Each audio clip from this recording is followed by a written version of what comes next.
Let's discuss all the mergers and acquisitions that happened in beauty for 2024. This is one of the best editorial pieces I have read in ages, and it's titled Meh and Awkward Beauty M&A in 2024 and was published by Beauty Independent. I to discuss how at the end of 2023 and the start of 2024, there was a heaps of movement with Shiseido and Dennis Gross, Unilever, K18, Puig, Dr. Barbara Sturm, Yellowwood Partners and Chapstick, Manzanita Capital, DS and Durga. It then slowed down, and by the US summer, it completely flatlined. What followed was a brutal second half of 2024, disappointing earnings and grim forecasts by beauty giants like Estee Lauder and Shiseido. M&A checkbooks were snapped shut. By using S&P as a reference index, the Estee Lauder went down by 45%, Coty 37%, Puig 28%, L'Oreal 21%, and LVMH, slap on the wrist, 11%.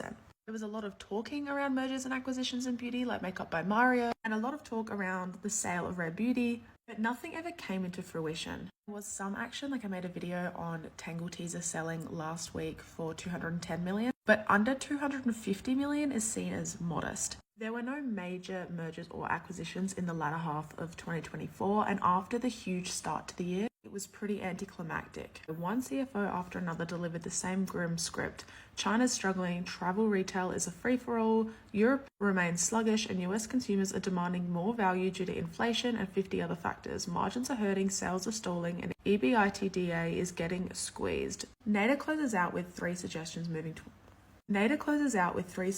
moving into 2025, and the latter two I thought were really interesting. Firstly, focus on the US, it's still the biggest prize. China's stuck in an induced economic coma, and the US consumer is skittish. But the US is still the world's biggest and most profitable.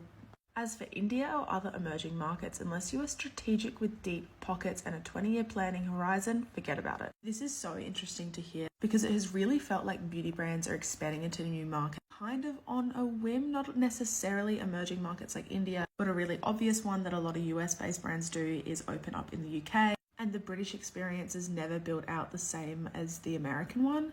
2. Keep perspective. Build for the long haul. The golden age of beauty M&A isn't over, but the manic period is.